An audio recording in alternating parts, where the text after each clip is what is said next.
people's organization in the Western Hemisphere, and they taught us a chant we're going to do with everyone today, which is very fitting in this at this time. And so I'm gonna, well, I'll do the chant and then you do it in Spanish. I'm gonna teach you English. People are getting it. Okay. So the way it goes is I ask you guys, are you tired? No. Let's try it again. Are you tired? No. The people's movement, and then you guys say never gets tired. Okay? Are you tired? No. Are you tired? No. The people's movement never gets tired. Ándale, pues now we're going to do it in Spanish. Bueno, entonces les puedo preguntar, ¿están cansados? ¡No! ¿El movimiento de la gente? ¡Nunca se cansa! ¡Nunca se cansa! Otra vez. ¿Están cansados? ¡No! ¿El movimiento de la gente? ¡Nunca se cansa! Are you tired? No. Are you tired? No. People's movement Never gets tired.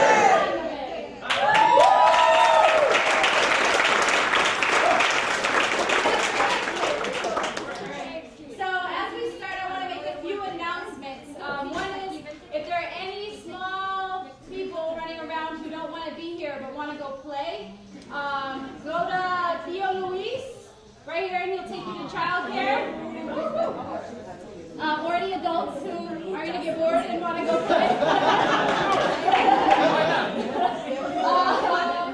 If there is anybody, hay alguien que necesita traducción, por favor, se conecta con Siria para traducción, si necesita interpretación. Okay, and I think creo que estamos bien con eso.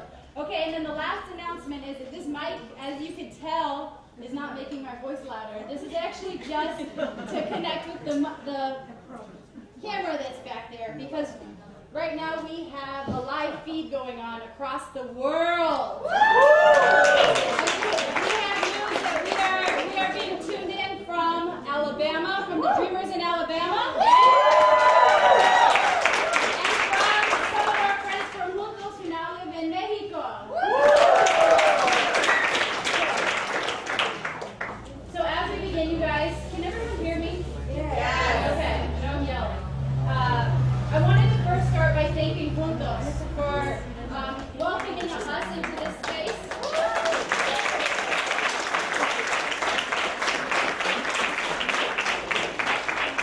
I know that this is one of the first public events that we're going to be having with the new executive director, Erica Almiron.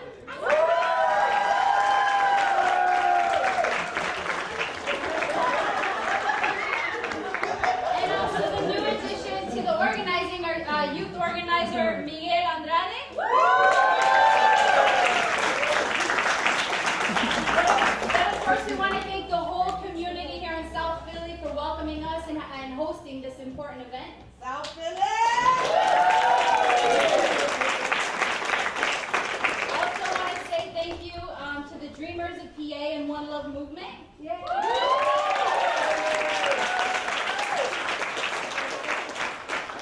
Who are also sponsoring this event, and of course the Border Network for Human Rights, who came all the way from Texas to share with us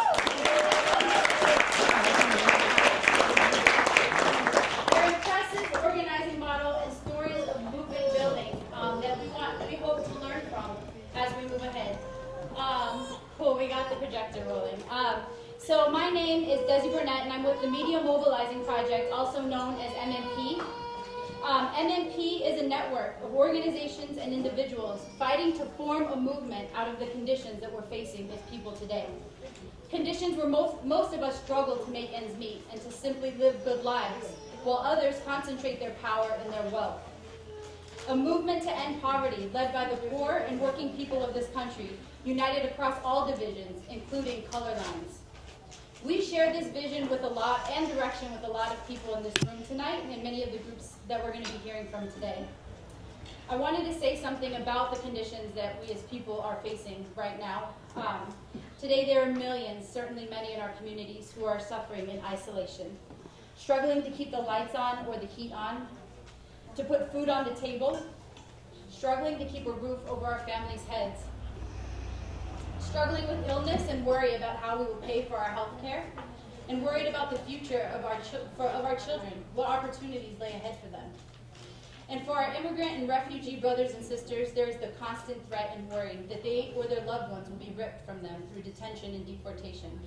A struggle for basic human dignity and rights to full participation in a society that they work hand in hand to build. That is why we're here tonight. The title of tonight's event, Breaking the Isolation, Immigration and Human Rights, has deep meaning among those of us who work together in this room and everybody else that we've invited to participate in this conversation. Through sharing our stories, we seek to break our isolation as people on many different levels. We've seen that there will be attempts to divide our struggles and our communities. And if when we're talking about the atrocities that are coming down on immigrant and refugee around anti-immigration legislation, we've seen that there will be attempts to divide us among those who came here with visas versus those who walked across the desert for 15 days. We know that there will be an attempt to divide us amongst those who were brought here by their parents and their parents themselves. We'll see that there is attempts to divide us among the valedictorians and the best, quote-unquote, best and the brightest of us, and those who actually suffered under a school system that was inadequate. And so we see that this theme of breaking our isolation as very important in building our unity. But also in breaking our isolation, we want to work to break our isolation as just immigrant and refugee communities, but to also be able to unite with all poor and working people in this country. And this is huge. So put plainly, we can't fight these fights alone. We must fight together.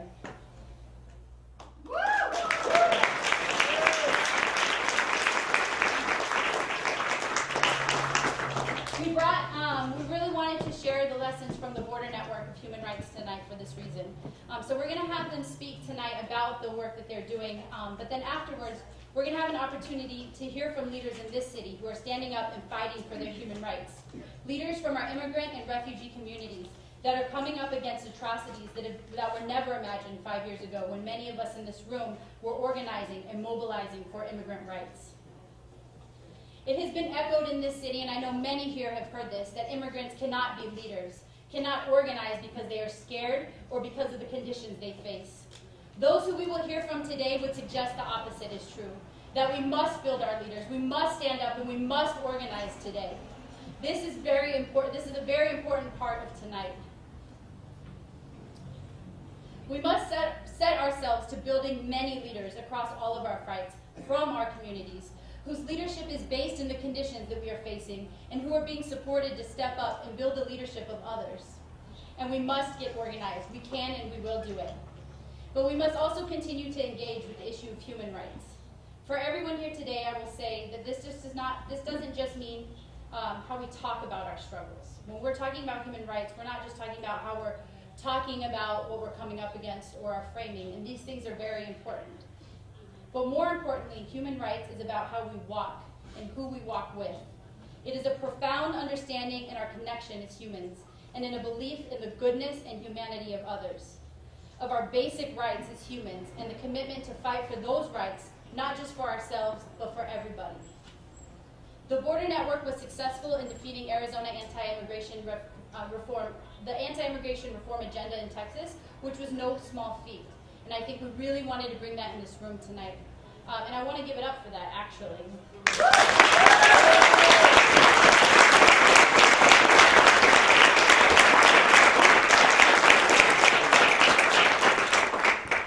The success is based on a successful model of grassroots organizing and leadership development, a human rights agenda and narrative, and a statewide coalition building, which we look to in forging our path here in Pennsylvania and Philadelphia. They realize that they can't win just in El Paso or just in Texas or just as immigrants and around immigrant rights. We too are coming to similar conclusions here. And they are incredibly brilliant and courageous people, as we got to learn in the last 2 days, or I guess yesterday when we got to hear from some of their leaders. So it is my I feel very honored to get to introduce Fernando Garcia and Irma Cruz tonight. And I know that we wanted to maybe start off by showing some media, and I think this might have, is this slideshow?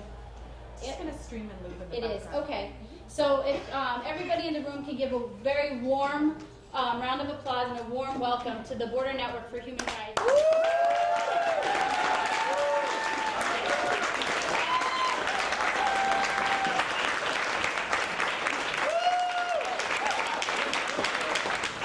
Buenas noches.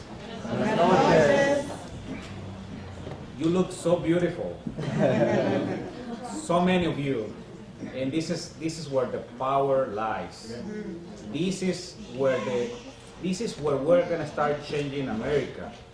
I think it is very important that we all acknowledge that the time that you're dedicating for this meeting and the time that you will dedicate to other meetings is what is going to change the reality of abuses that we're living in each of our communities.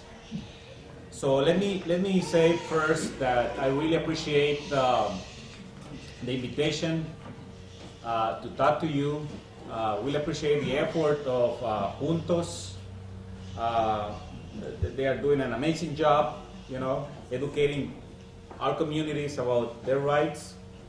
Also, One Love movement, the Media Mobilizing Project, and the Dream Activists. I think they deserve the credit of you being here, so give it up for them.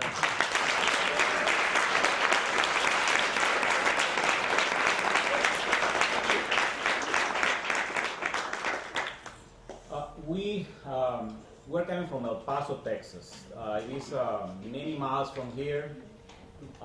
It's right at the border with Mexico. And you need to know that what used to be the reality of the border, where we live in El Paso, or in San Diego, or in Brownsville, it used to be a reality where our communities were militarized, where immigration enforcement was dividing families, or is dividing families, where people is being criminalized just because they are coming to look for a better life in the United States, where families are being separated due to deportation and unfair deportation practices. So that used to be the border, but not anymore. The border now is here in Philadelphia, in New York, in Chicago, because you are going through the same situations that we have in El Paso. You have deportation of your family members. You have criminalization. You have low wages. You're denied access to education and healthcare. Isn't it? Mm-hmm. That is what is making us common in this reality. So what we want to share today essentially is what we're going to do with that commonality. We're suffering the same policies that deny our rights, but we're not working together. We actually are experiencing the same abuse, but we're not doing anything to bring our forces together to fight abuse with rights. And you know why? You know why we're not working together? You know why we're not coming together to fight, to struggle? No leaders. Because that's the way that the system wants us to be. Separated, isolated, each of us in our own little struggle. So in that way they can control us, and in that way they would never allow us to change this society into a better, a better and just society where everybody can actually see out their eyes. Doesn't matter where you're coming from. Doesn't matter your gender or your color, and you can say proudly that we're equal in dignity and rights. That is the society that we're envisioning. But they are not letting us to work together because we cannot see that we can work together. Working with immigrant communities at the border, we have discovered that our struggle at the border and with Hispanic communities, it is no longer anymore about immigration reform only. We have discovered that this idea of immigrant rights, it is fundamentally wrong because it's separating us from all of you. Because there's no such a thing that rights allocated for immigrants only. They are human rights for all, immigrants, for all of the communities.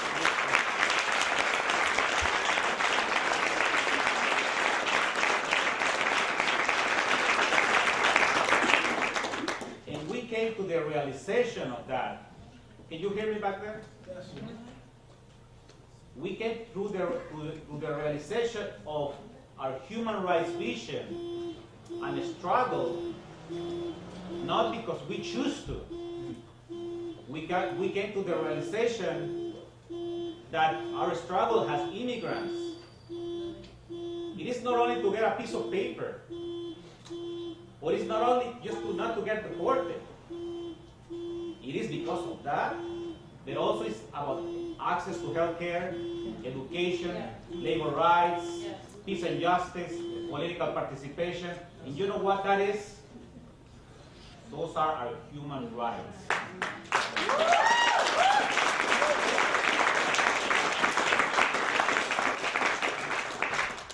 And when we understand each other like that, we understand that our struggles are connecting, because it doesn't matter where you are, doesn't matter the community you're living with, you are having the same needs, the same repression, the same marginalization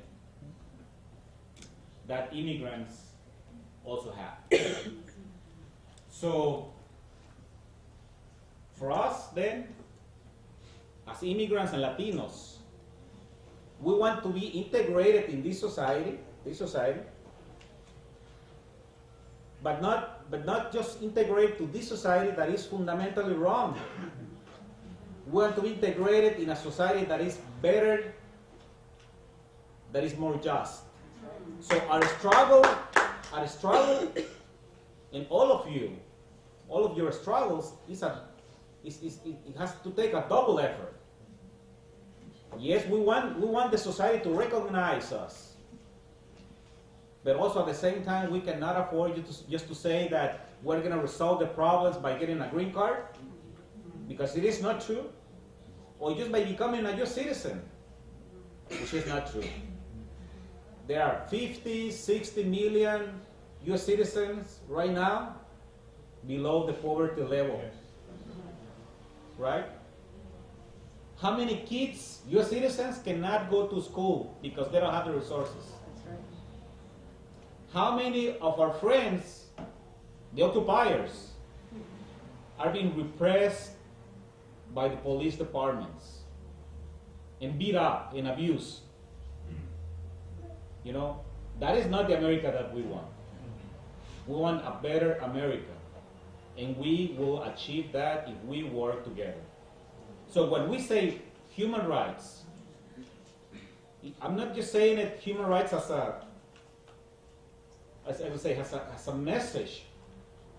When I say human rights, for us, for Border Network for Human Rights, and for many of you, means the aspiration of a better society, but also means a set of values for all of us to start putting together our struggle, connecting the dots, connecting our hopes, connecting our frustrations, yes, but also specifically connecting the vision of a better society. Human rights means that we cannot sacrifice one community for the other. That's right.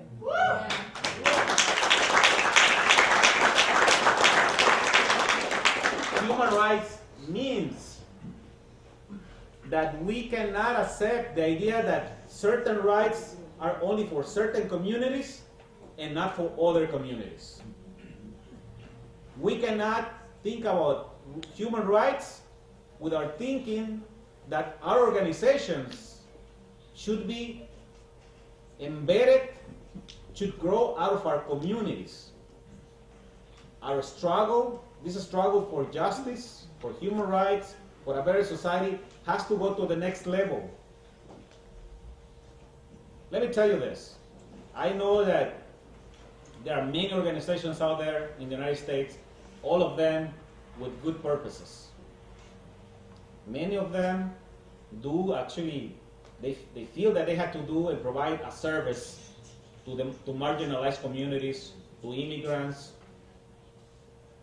that they are going to offer a service to fill up a form, or that they're going to give shelter to people, or that we are going to give them a meal a day, because things are so difficult. And yes, those organizations, they are human organizations and they want to help, okay? But we cannot stay like that anymore. We cannot see ourselves as victims. We cannot just be thinking ourselves as people that is just going to receive a help. We need to think about ourselves as people that are going to change this country. More importantly, we need to think about ourselves as the people that is going to get organized, as the people that is going to be educated about rights, and that the people that is going to take the streets in a few years from now, and nobody's going to stop us. We're going to change this country, we're going to change the face of America, and things are going to be better. But that's only going to happen if we connect our struggles in this idea that the next movement in the United States, it is not a civil rights movement. It is not just a racial justice movement. The next big movement in the United States is coming in the form and shape of human rights.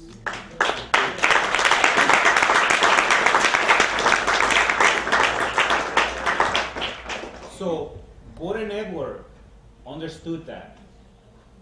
And the first thing that we understood from the beginning, 14 years ago, when we started the creation of Border Network, it is that these values were going to guide us into building a strong community organization.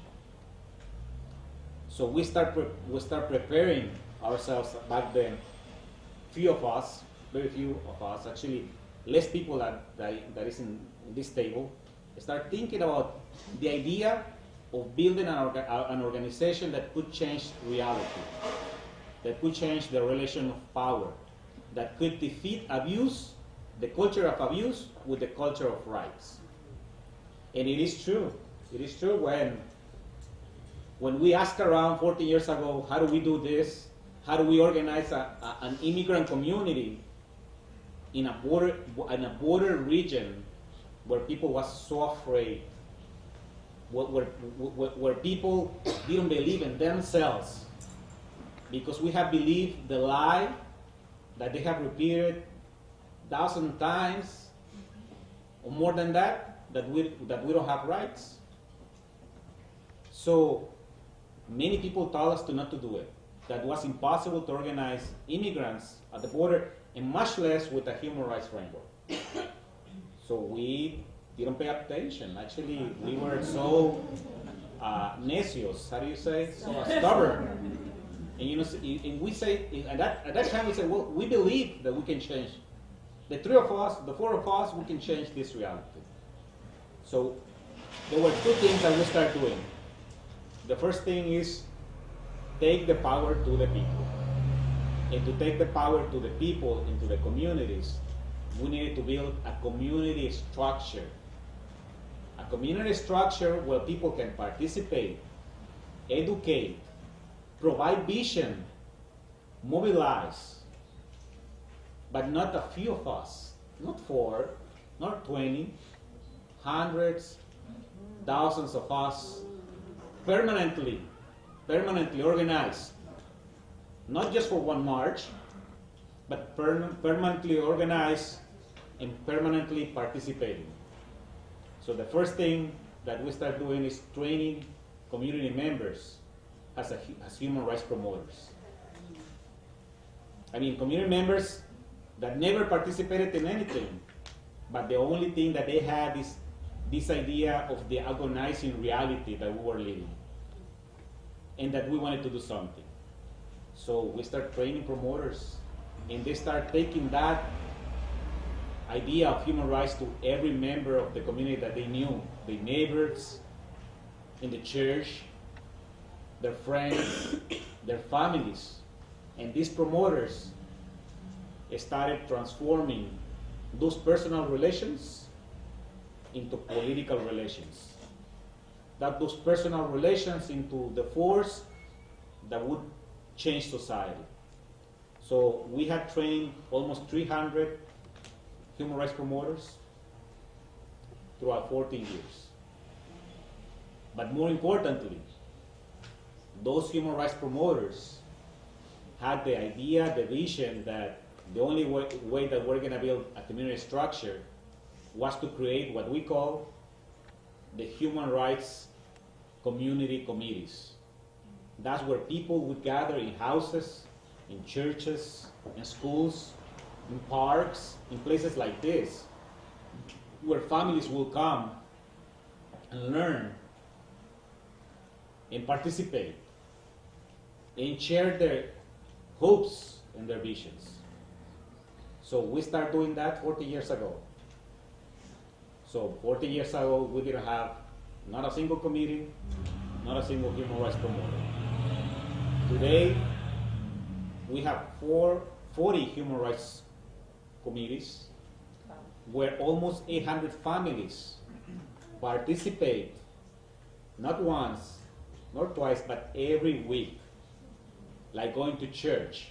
Every week in each community, a family member is thinking that they're going to get together with the other family and the other family and many families to keep fighting and learning, because this is how we're going to change reality. It has taken us 14 years. Yes, to defeat legislation, anti-immigrant legislation in Texas was very difficult because, you know, Texas is one of the more conservative places in the United States. As I always said, that we had a stupid governor. And we have the Tea Parties being the mainstream now in Texas. But they could not do it because so many people in Austin, promoters in communities, in Dallas, in Fort Worth, in the Texas Valley, in El Paso, kept fighting. During 7 months, we were every day doing something. But because we had the capacity to do it. It was just not a mobilization only. It was a political fight, and we won twice. Mm-hmm. So they couldn't pass anti-immigrant Arizona legislation in Texas because of our communities. And I think that's something that we need to recognize.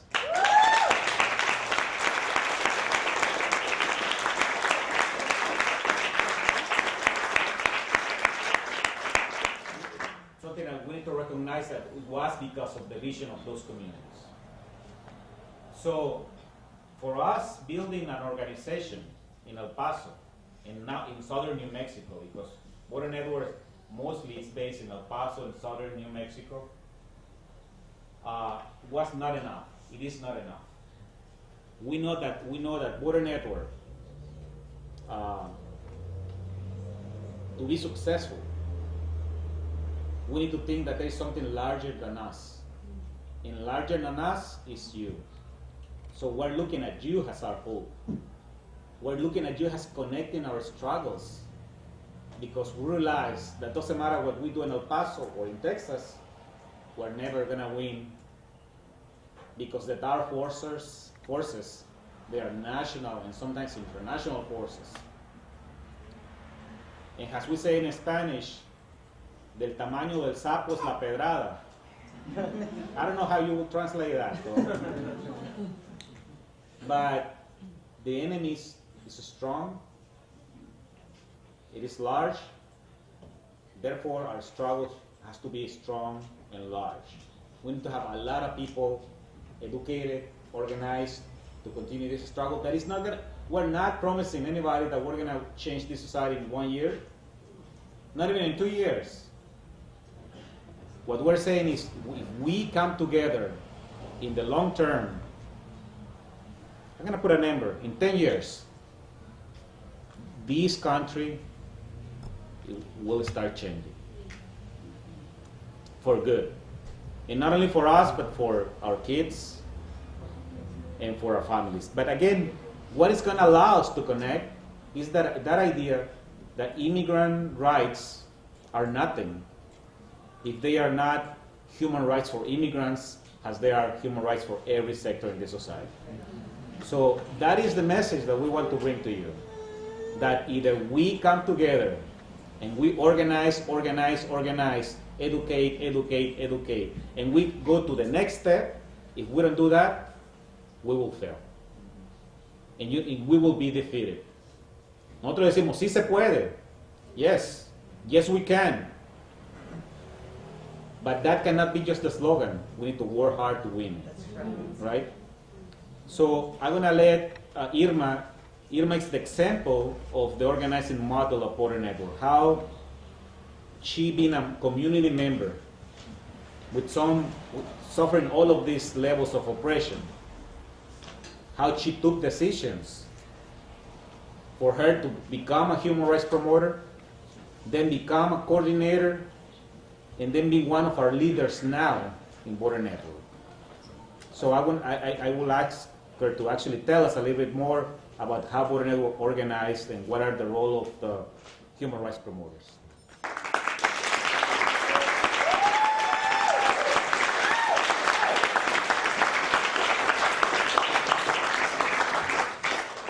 Good evening, everybody, and thank you for the opportunity to invite us here and be with you. I feel so much energy in this room. I'm so nervous. Yeah, but I'm very honored to be here. And Me están diciendo que si puedes hablar un poquito más duro. We're like outside here. Pero mira, también diles que aquí hay 2 asientos para que la gente se vaya a la casa. No pressure. I'm gonna try because my 2 asientos. Y también, Irma, puedes hablar en español.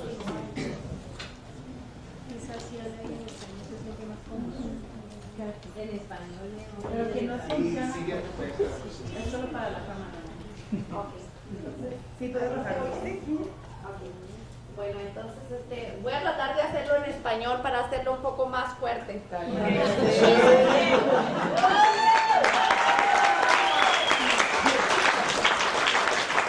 She's gonna go ahead and do it in Spanish because she feels that it'll come out stronger that way. La raza se entiende en nuestro idioma. Okay, como Fernando mencionó, ¿verdad? Mi nombre es Irma Cruz López y yo nací en Ciudad Juárez, Chihuahua, México. Like Fernando mentioned, my name is Irma Cruz Lopez, and I was born in Chihuahua, Mexico. Pero vine a este país como muchos de nosotros vienen buscando una mejor vida para nuestras familias. But I came to this country like many other families do, looking for a better future for my family. Haciendo muchos trabajos, diferentes trabajos de cuidando niños, cuidando viejitos, limpiando casas, infinidad de trabajos. And I did a lot of jobs, taking care of children, taking care of older people, cleaning houses, like a lot of other people do when they come here. Pero siempre, ¿verdad? Con el miedo de que en la frontera se encuentra uno patrulla fronteriza por todos lados. But always afraid because living in the frontier, you find patrols and, ICE agents everywhere. Vienes a este país y te dicen que no tienes derechos. You come to this country and you're told you have no rights. Y una vez fui invitada a uno de estos comités que tiene la red.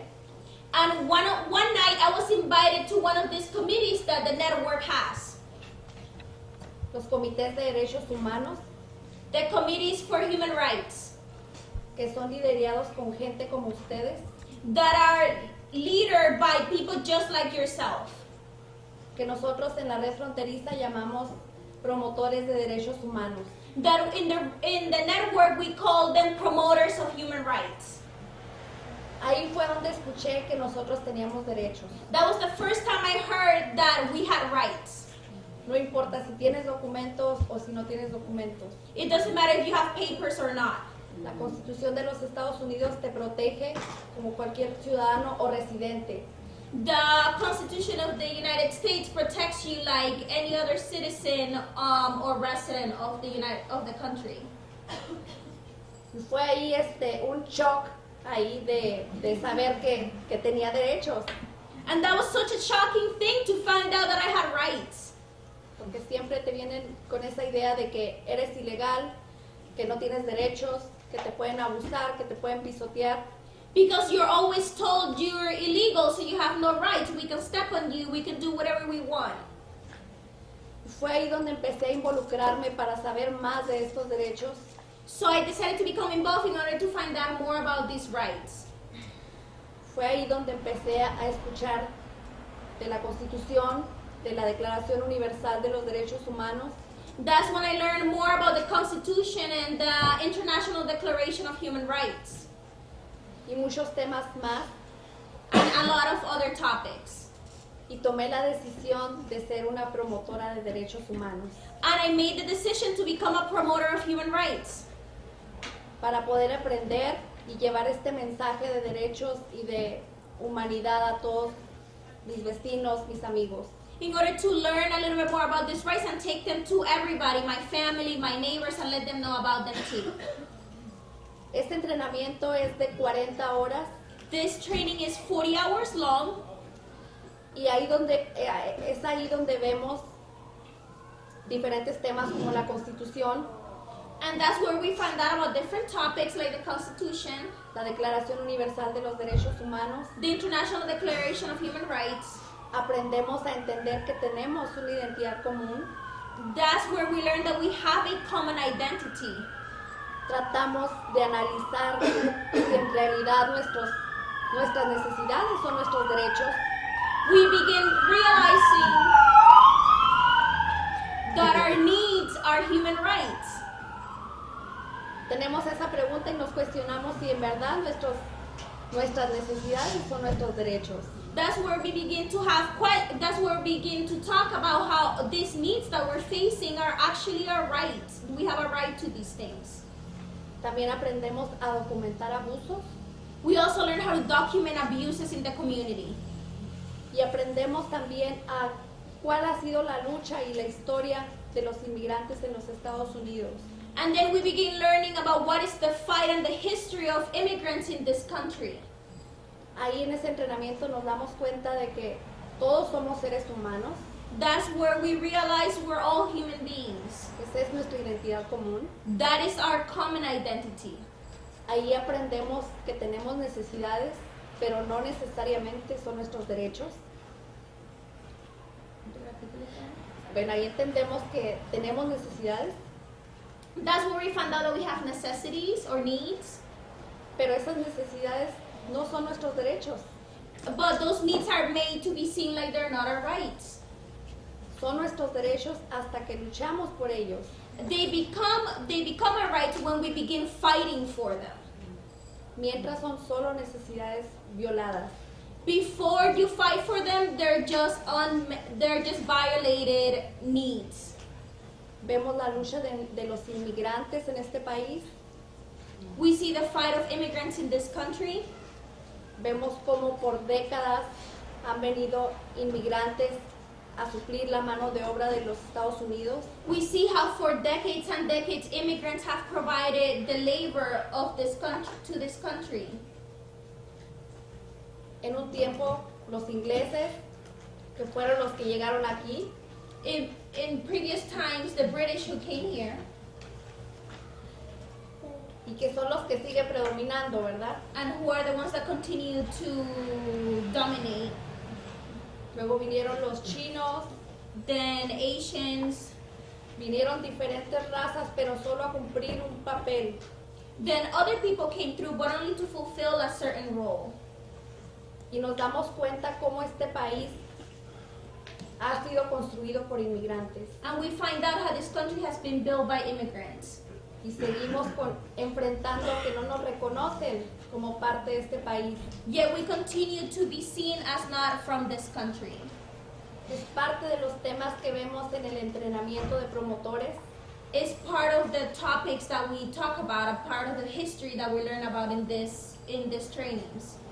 Y de esta manera nosotros tratamos de llevar toda esa información And we try to take all of this information that we're learning para tratar de concientizar a nuestra gente to make our people know, to have our people learn que necesitamos cambiar las cosas, that we need to change things, que necesitamos ser vistos como seres humanos, that we need to start being seen as human beings, no como inmigrantes, No. ilegales, not as immigrants or as illegals indocumentados o gente que no valemos lo mismo que un ser humano.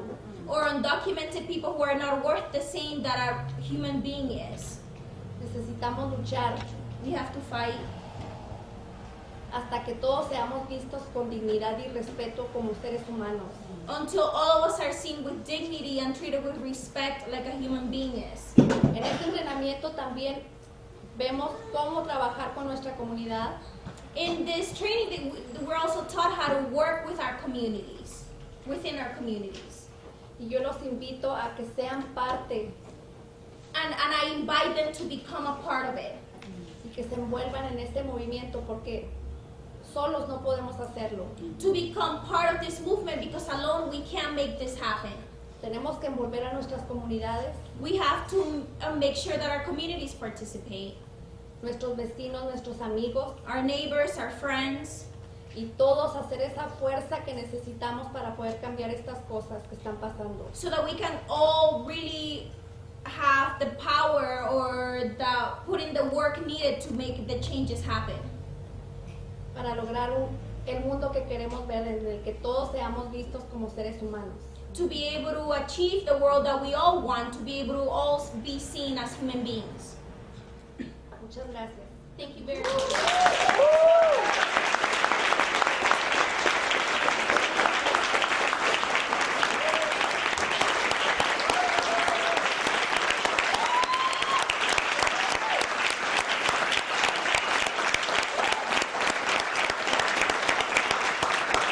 All right, another round of applause for the Border Network for Human Rights.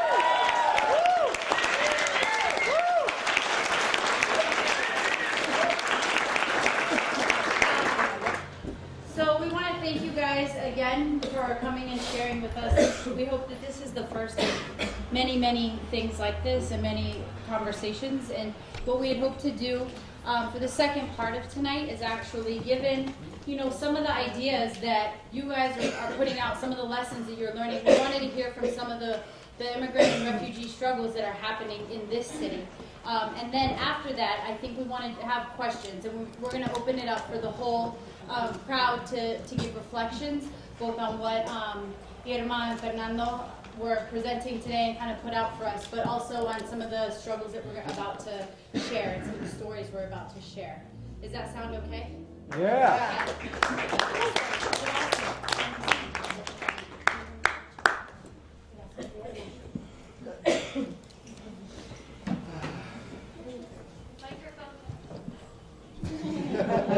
Good call. Good call. Are you tired? No! Are you tired? No! The people's movement never gets tired! Alright, making sure you're still with me. So, to give a little framing about, Desi talked a little bit about, we're going to have some amazing panelists and, really close friends of mine speaking about and reflecting on what the Border Network for Human Rights is presenting to us, which which is a brand new way of thinking about organizing particularly in the immigrant community, but also in general. Just a brand new way of organizing in general, not just isolating ourselves in these particular fights, may they be education, healthcare, fair working conditions, but to truly take up the flame of this human rights messaging and this human rights framework, that every one of us, for being a human being, have certain inalienable rights. I believe that says that in the U.S. Constitution. That's right. And it fathoms the mind to think that in this country that was based on these ideas, that we have all these inalienable rights as human beings, that every day we see them being trampled and being violated and being just completely forgotten. We live right now. The U.S. is the richest country in the world right now, and yet so many people are struggling. So many people are suffering in our own backyard. So I want you guys to really take that to heart. The idea of organizing with this framework of human rights. And as Fernando said, that the next movement in the U.S., which is going to change everything and will change everything, can't be just an immigrant movement, can't be just a labor movement, can't be just a healthcare movement, can't be just an education movement, but it has to be a movement for everybody, human rights movement.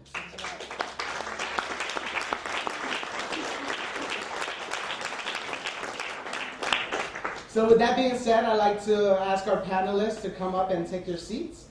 And everybody give them a warm round of applause.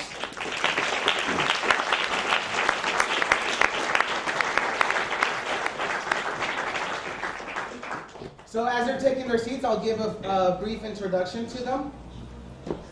So first one up here that got up here was Fernanda Marroquin.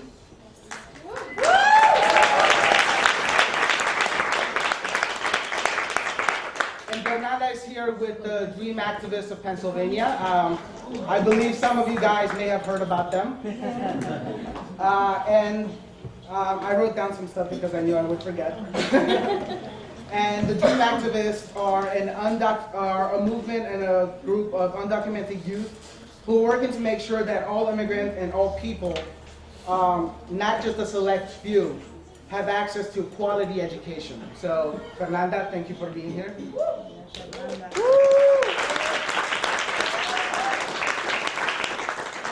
Dreamers in Alabama.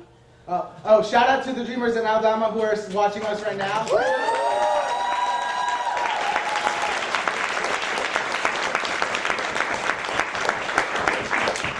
We also have Mia Leah Kiernan from the One Love movement.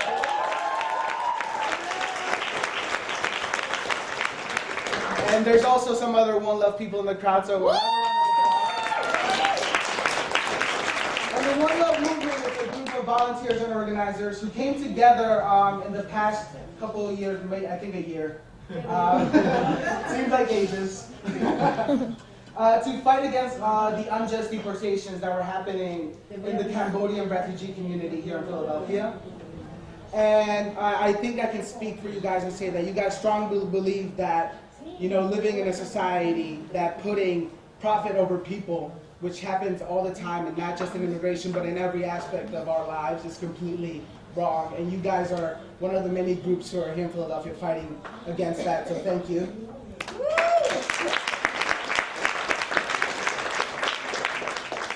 We have Maria Serna from the Media Mobilizing Project.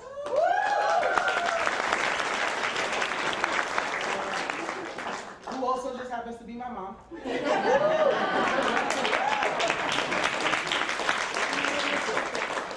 And MMP is an organization that is determined to build a movement to end poverty led by the poor and working class, divided across color lines.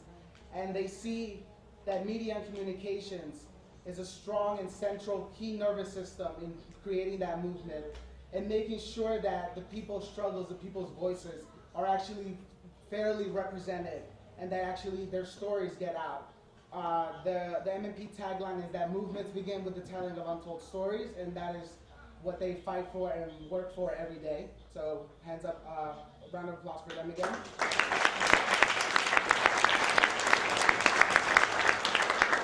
And last but certainly not least, we have Carlos Pascual. Carlos Pascual from Juntos.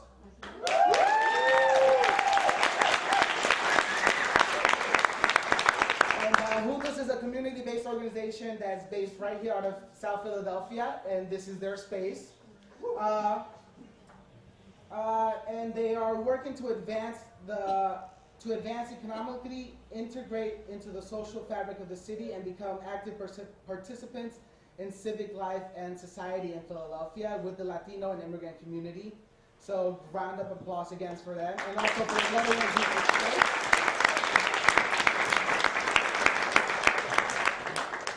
So panelists. So we go. The questions, right? Right. So we have a couple of questions that we asked you guys to prepare for, and I'm just gonna read them off, and then I think Carlos, puedes comenzar tú y después ir bajando en línea. So Carlos is gonna start and go down the line. So the questions are, what is your community struggle? What brought your organizing group together? A specific instance in need, policy, or personal perspective? And how has your community fought back? That's the first question.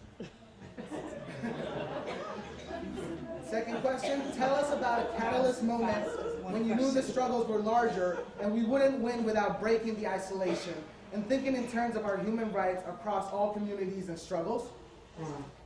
Third question, how did the movement event situation cause you to shift perspective of your own story and the stories around you? Tell us what your struggle looks like through a human rights lens. And last, tell us how you want to move forward with this perspective in this work in Philly and in the country. And you guys are going to have 3 to 5 minutes to answer. I got it. And I'm watching the clock. Oh, my phone. I'll throw you a few extra minutes. So I think, Carlos, puedes comenzar.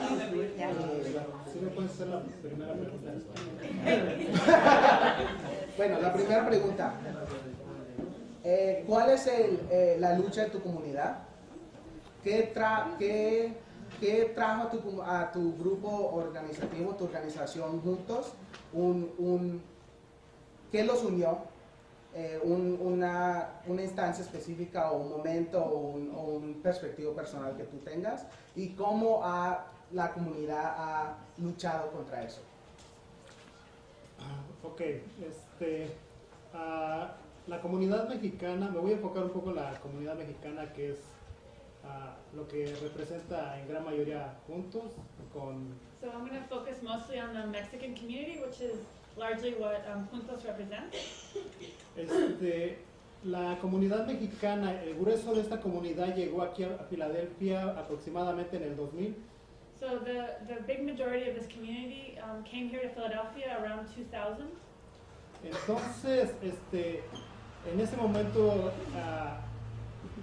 surgieron problemas básicos como el idioma. So at that moment there were some basic problems like language.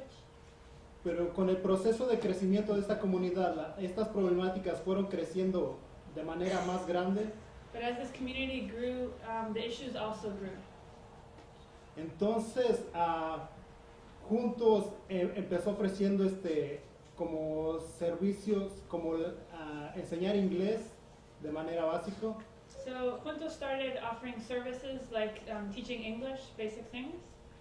Y con el proceso del crecimiento de esas problemáticas, Juntos tuvo la necesidad de organizarse de manera más grande. And through that process of growing issues or growing problems, Juntos saw the need to organize itself in a larger way. Ya con grupo grande de esta comunidad, enfrentamos problemas más grandes, como fue la detención de muchos miembros de esta comunidad. And as the community grew, also we had we faced many big problems like the detention of many members of the community. Y la manera de organizar y enfrentar este tipo de problemáticas que se fueron presentando fue organizarnos por medio de comités. And the way that we organized to confront these problems was to organize as committees, En los que buscamos cuáles eran las problemáticas que más enfrentaba esta comunidad. in which we came together to try to figure out what were the problems or issues that the community was most facing, that were the biggest problems. Entonces un grupo organizado de madres empezó a trabajar fuertemente dentro de las escuelas y las políticas educativas. So one group of mothers who were organized started working very strongly in the schools and in the education policy. Otro grupo empezó a trabajar más fuerte con la problemática de migración. Another group started working around immigration issues. Encontramos la problemática de la colaboración policía-ICE. And we found the problem of collaboration between police and ICE. Entonces, como organización, organizamos foros comunitarios donde se le invitaba a la comunidad y estas autoridades encargadas de estas leyes en contra de nosotros los inmigrantes. And then we organized community forums where we could bring together the community with the authorities that were responsible for these laws that were against us.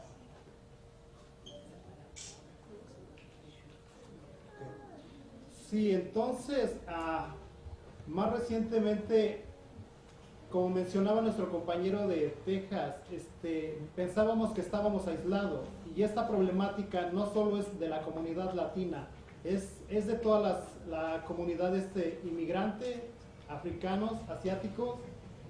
So, and then more recently, the way that our compañero from Texas was saying, we started to understand that our community was isolated and that these problems were not just problems for immigrants or not just problems for Latinos, they were problems for lots of other communities as well. Entonces damos cuenta que tenemos que juntarnos nosotros como inmigrantes y la comunidad que ya está establecida como los ciudadanos norteamericanos para tener logros más grandes. And we started to realize that we had to work not just with the immigrant community, but also getting the immigrant community connected with communities of U.S. citizens, people from the United States who are also organized. Y como verán, este es un ejemplo del trabajo que ya se empezó a hacer, donde estamos varios miembros de la comunidad, inmigrantes de todos lados, y empezamos a organizar.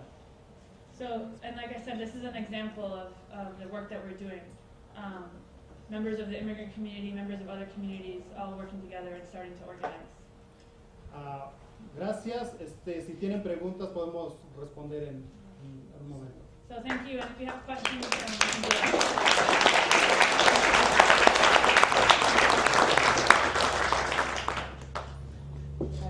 Okay. So my name is Neelia and I'm with One Love Movement. I'm gonna project. Okay. Yeah. So what is our struggle? We formed about a year ago when there was a dramatic rise in the detention and deportation of Cambodian Americans here in Philadelphia and around the country, but we were responding to people that we knew who were being detained.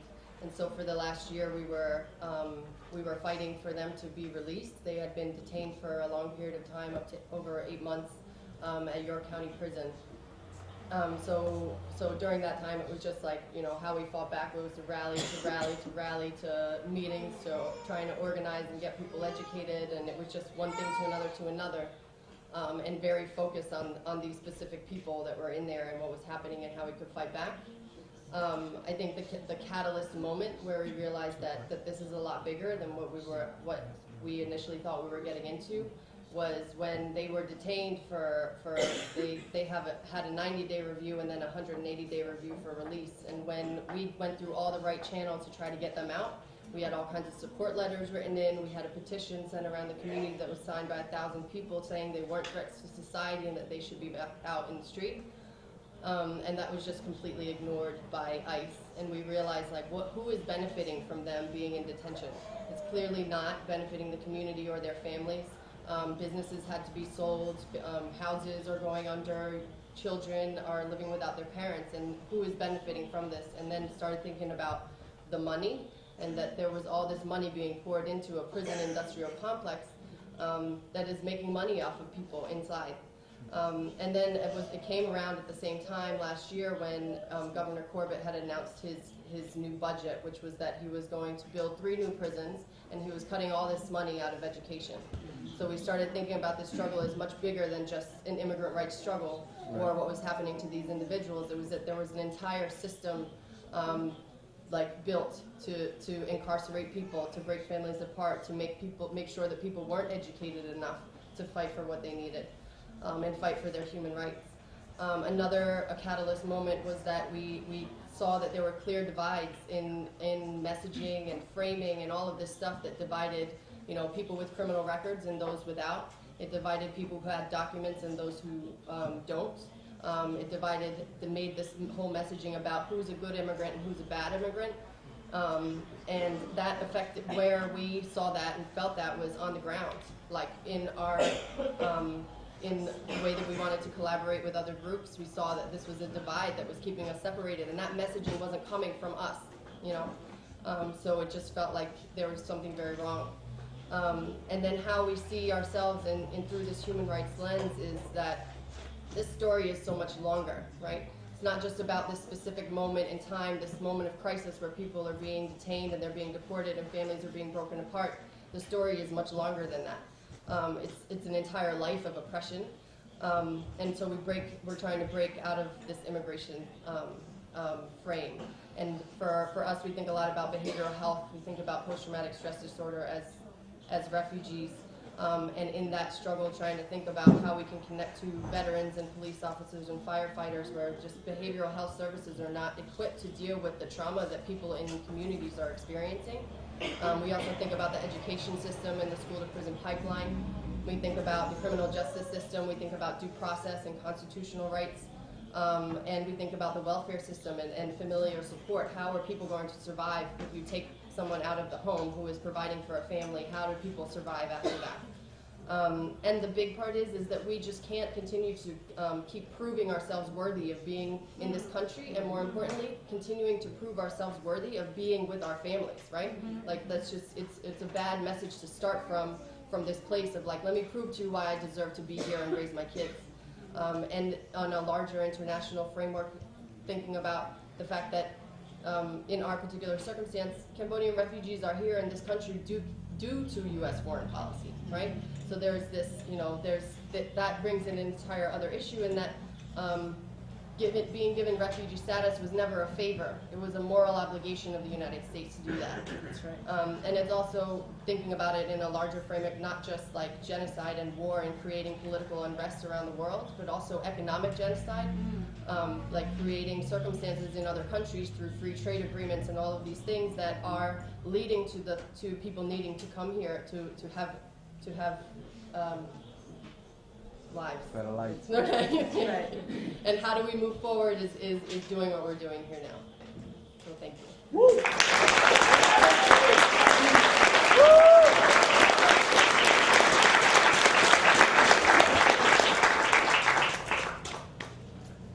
Okay, so I'm a little nervous. There's so many people here. You got So I don't know if y'all can hear me back there. Higher? Okay. So like Miguel said, I am a member of Dream Activists Pennsylvania, and we are an undocumented youth-led organization that fights for immigrant rights. We are based, our members are undocumented youth and our allies.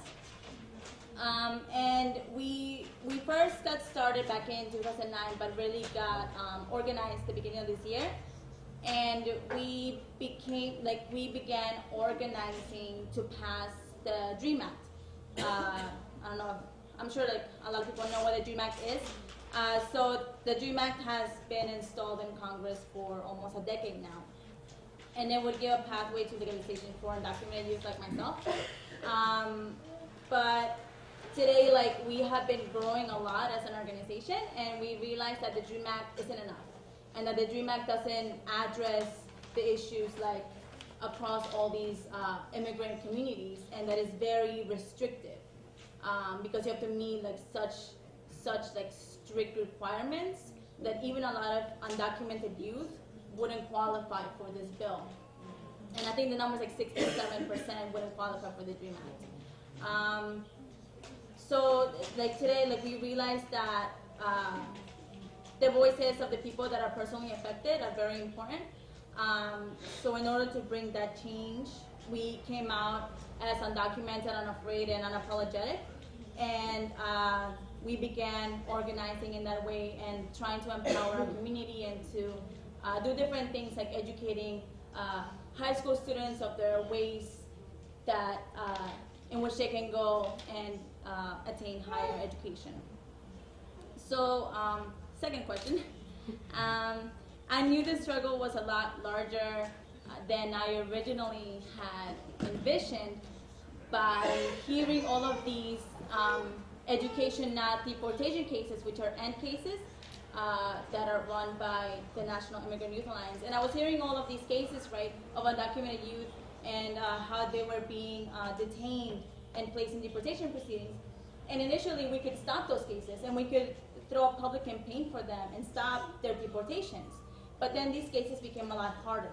And we saw cases where our so-called allies in Congress wouldn't stop their deportations and wouldn't stand up for these youth because they were maybe stopped for driving without a license, or they were, stopped for doing something that was very like low level or something that you should not be placed in deportation proceedings for, essentially because you're a human being here. So I think that's when the wheel started turning, and I just said like this is not right, and that's how I knew that it was a lot larger. And many times people like to mold undocumented immigrants as like perfect, hardworking individuals, and although that is true for a lot of immigrants, like some are not as lucky, and nobody's perfect. So we had discussed this as an organization, but how we reshape that conversation and how we reshape that message that we're putting out there for our communities. So we realized that without breaking that isolation, that was not going to be possible. So from speaking to different organizations like Juntos and One Love Movement and Media Mobilizing Project, we discussed how this human rights issue connects with different movements across all our communities, and which are those ways that we can really work together to be a very strong front in Pennsylvania, in Philadelphia, and Pennsylvania. So how this moment, event, situation caused to shift my perspective? You have 1 minute. Okay. So the bottom line really is that we are all human beings, right? And that's really what caused me to shift my perspective, like I said before. So moving forward, for my organization at least, Dream Actors Pennsylvania, is like Mia said, like just doing these kinds of conversations and really working together. Because it's not about like how much money undocumented immigrants give towards the economy. It's not about the perfect students that people portray as needed to stay in this country, and it's not about how like anti-immigrant bills will force undocumented immigrants to leave the state, so as an effect will cause the state money or harm the state and its economy. Like, it's not about any of that stuff. This is about families. It's about an equal right to an education, and this is about human dignity and equality and living in peace and justice. So those are some of the ways that that we want to move forward as an organization.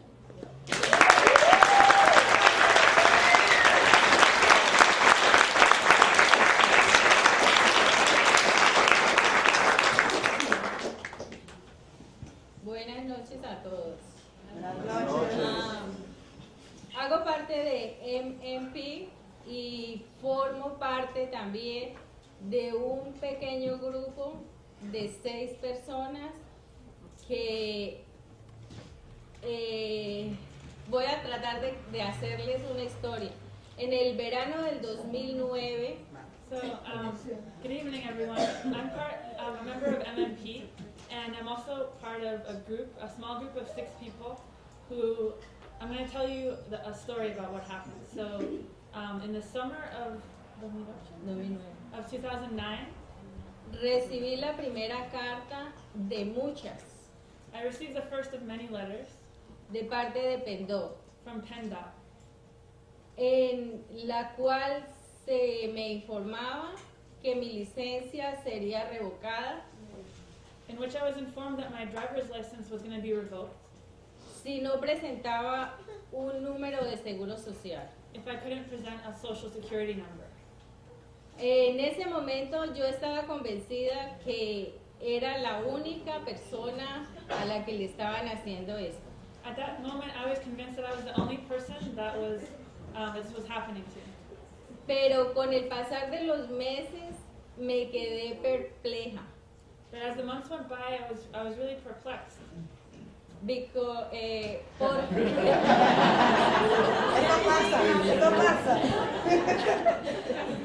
Porque nos dimos cuenta que hacíamos parte de un grupo de más de 500,000 personas que fueron seleccionadas. Because I realized that we're part of a group of thousands of people that had been singled out. Entonces caí en cuenta de que yo no estaba sola en la redada. And that's when I realized that I wasn't the only one that was having the same problem. Fue así como conocí a otras personas en mis mismas condiciones, And that's when I met other people that were facing the same conditions, cuya mayor falta había sido el haber abandonado su país de origen para buscar en otro un mejor bienestar para los suyos. who were only guilty of having left their country of origin to try to find a better future and a better life for themselves and for their families. Vengo de una familia humilde, pero con buenos principios morales y éticos. I come from a family that's a very humble family, but that has very strong moral and ethical principles, Los cuales me enseñaron a vivir en paz y en sana convivencia con el mundo que me rodea. and those principles taught me to live in peace and in community with everyone around me. Este valor agregado me hace ser primero persona, So these values first tell me that I'm a person, I'm a human being, y luego ciudadana. and then a citizen. Es por eso que la falta de un documento en este país no me hace peor persona que otra. Y en el peor de los casos, no soy una delincuente para la sociedad. And that's why I know that not having a document in this country doesn't make me below any other person, and it also doesn't make me a criminal in this society. Por eso estoy con ustedes hoy en este foro, para hacer de mi lucha personal una voz de aliento a los inmigrantes, a quienes vulneran a diario sus derechos humanos.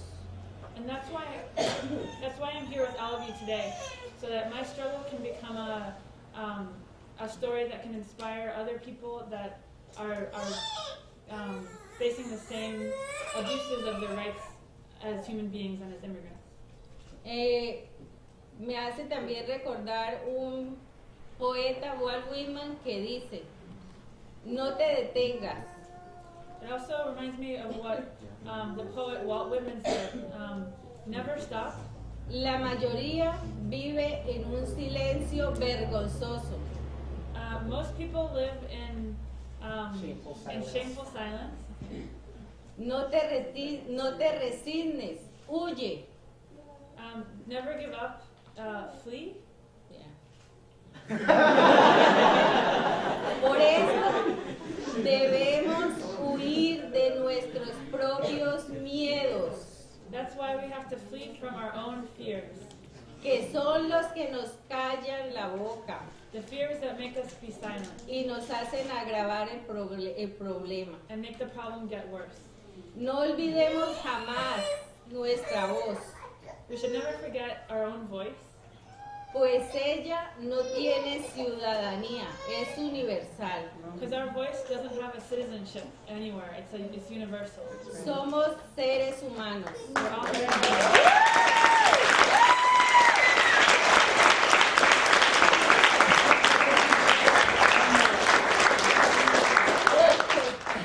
Muchos de ustedes se preguntarán cómo terminó la historia.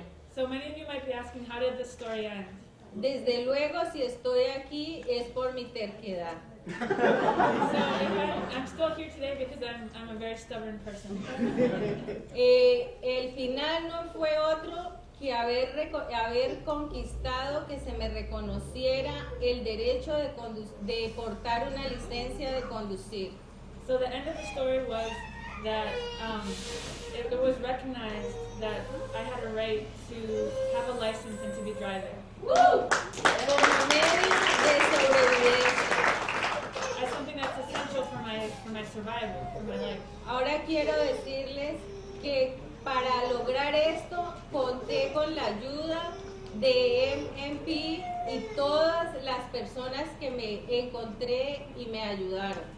And I also want to say that in order to win this victory, I had help from MMP and from all of the people that I met along the way that helped us. Es por eso que unidos podemos conquistar nuestras libertades. And that's why I know that if we work together, we can win our freedoms. Y si somos solidarios, And if we have solidarity, vamos a lograr ayudar a quienes lo necesitan. we can find ways to help people that need it. La lucha fundamental por los derechos humanos This fundamental struggle for human rights no se detiene en mí, una mujer que ganó una batalla para su sobrevivencia. doesn't stop with me, who's just one woman who won a battle for my survival. No, no. Y díganlo No. bien duro, no. No. No. No. Porque las leyes migratorias nos quieren hacer creer que la idea de que no hay suficiente para todos. Y eso es falso. Hay suficiente para todos. Because these immigration laws want to make us believe that there isn't enough for everyone, and that's not true. There is enough for everybody.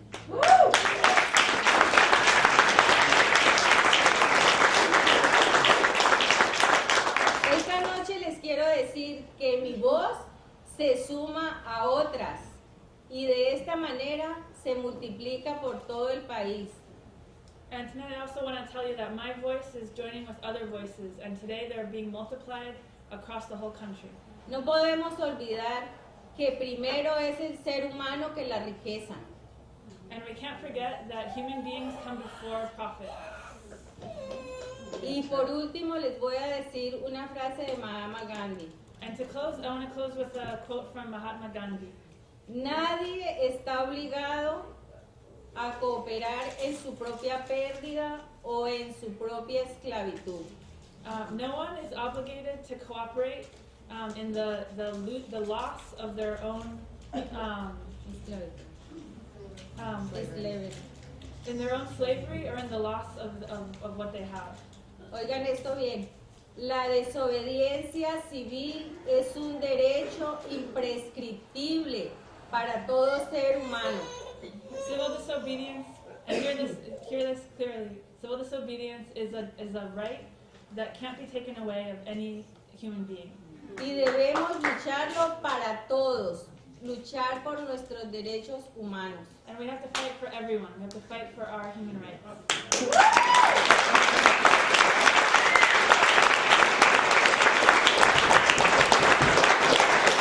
Una última cosa, vamos a tener una junta para ver cómo traemos a toda la gente que se quedó atrás, que fueron más de 2.300 personas aquí en Filadelfia, So y one- la vamos a tener en noviembre 22 porque creemos que todos merecen el derecho a manejar.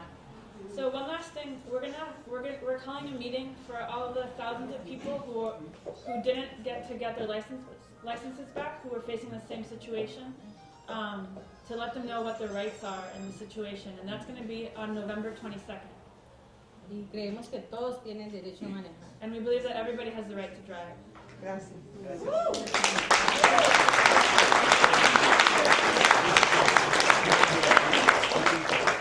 Mike, please. So once again, a round of applause for our panelists.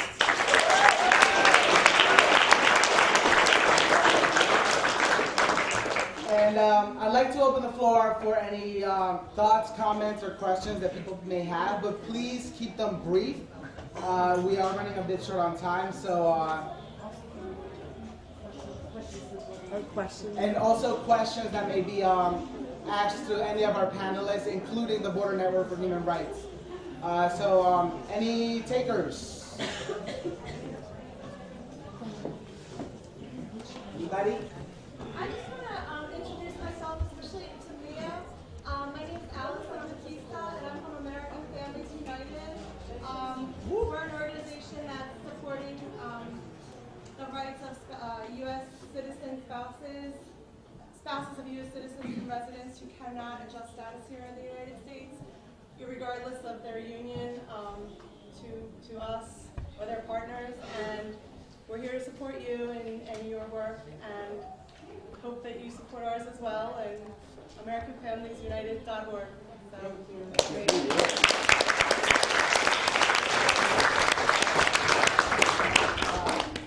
One or two thoughts, comments, and then we'll Luis.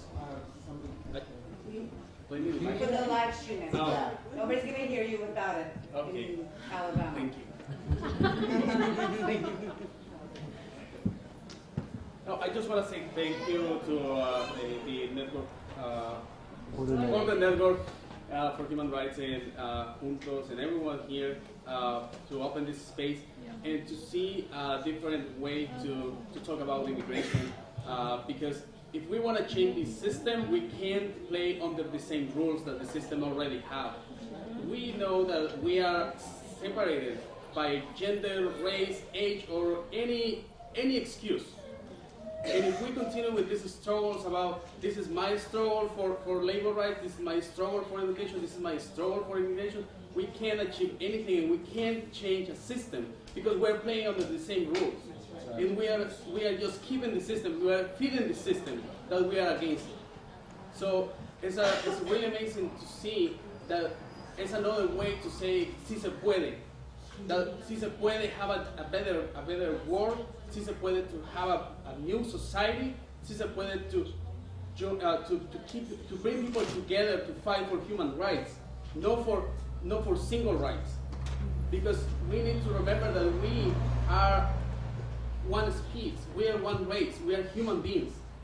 And it doesn't matter about your color, your language, if you are tall, you're skinny, if you're fat, that doesn't have any sense. You're a human being, you have rights, and we need to be together. And this is really impressive to see all these thoughts together, and this a new vision, a different vision to say, this is enough, but we need to be together to fight for your rights. And cross the solidarity line of, yes, I support you, you are fighting for justice, but this is my cause. And when you cross that line and say, your cause is my cause too, because I'm a human being as you, that is when we start to create a change. So, thank you.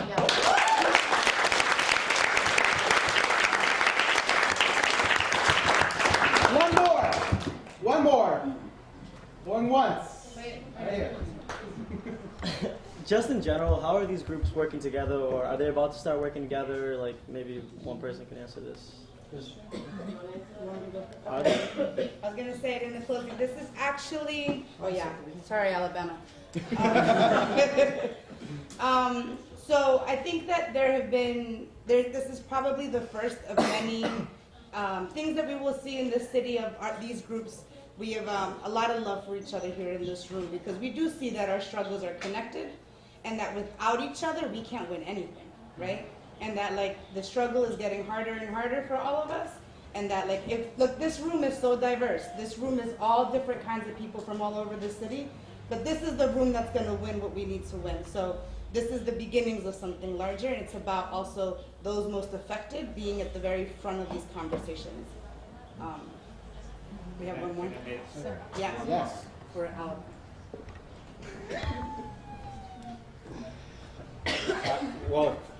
Again, thanks for all of your work. This is amazing, and keep it up. I think there's a lot of things that are going to come in the near future, and we need to be ready and prepared. I just wanted to actually close by saying that it is important for us to understand the historic moment where we're living in. Yes. It is important to understand where we're at, because if we do, we will understand where we're going. What is in discussion right now here, but also out there with the anti-immigrant proposals, with the Tea Party, with the access to health care, cost to education, what is really up for discussion, it is what kind of society America will be for the next 100 years. And you know what? And I've been telling these other people, we don't have the upper hand right now. We are not controlling the narrative. The dark forces, the other side, they are the ones that are driving this country to the edge. What they want is a country that is less tolerant, a country that would persecute and criminalize our struggles. What they want is to destroy all of the community networks, and they want to destroy the safety nets that this country had provided for many, many years. So this is not about immigration reform only.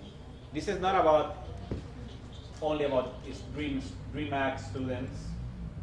This is about the vision that they're imposing in this society. So if we don't present an alternative narrative, and we don't present our own vision of what we want America to be, they will win. And I think that is our challenge. So I would like to just end saying that we need to believe that we can change the reality. Do you believe? Yes. Would you fight for human rights? Yes. Would you organize? Yes. You know, the history is on our side. Reason is on our side, and we fight. If we organize, justice will be on our side. So, compañeros, adelante con la lucha, que tenemos mucho que hacer, y I promise that we'll be back. And also, I hope that you can come back to Texas and actually make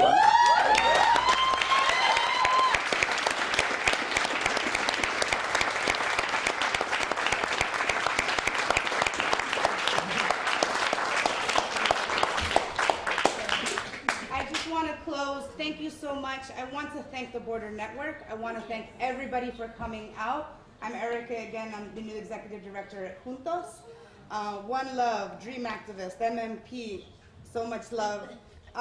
This is the first of many events, like we had said. This is the start of something big in this city, and to really think about what would it look like to have all of us sitting together and really guiding a lot of this work. So we definitely, are wanting you guys to be a part of this with us, and that's why we're having you here today.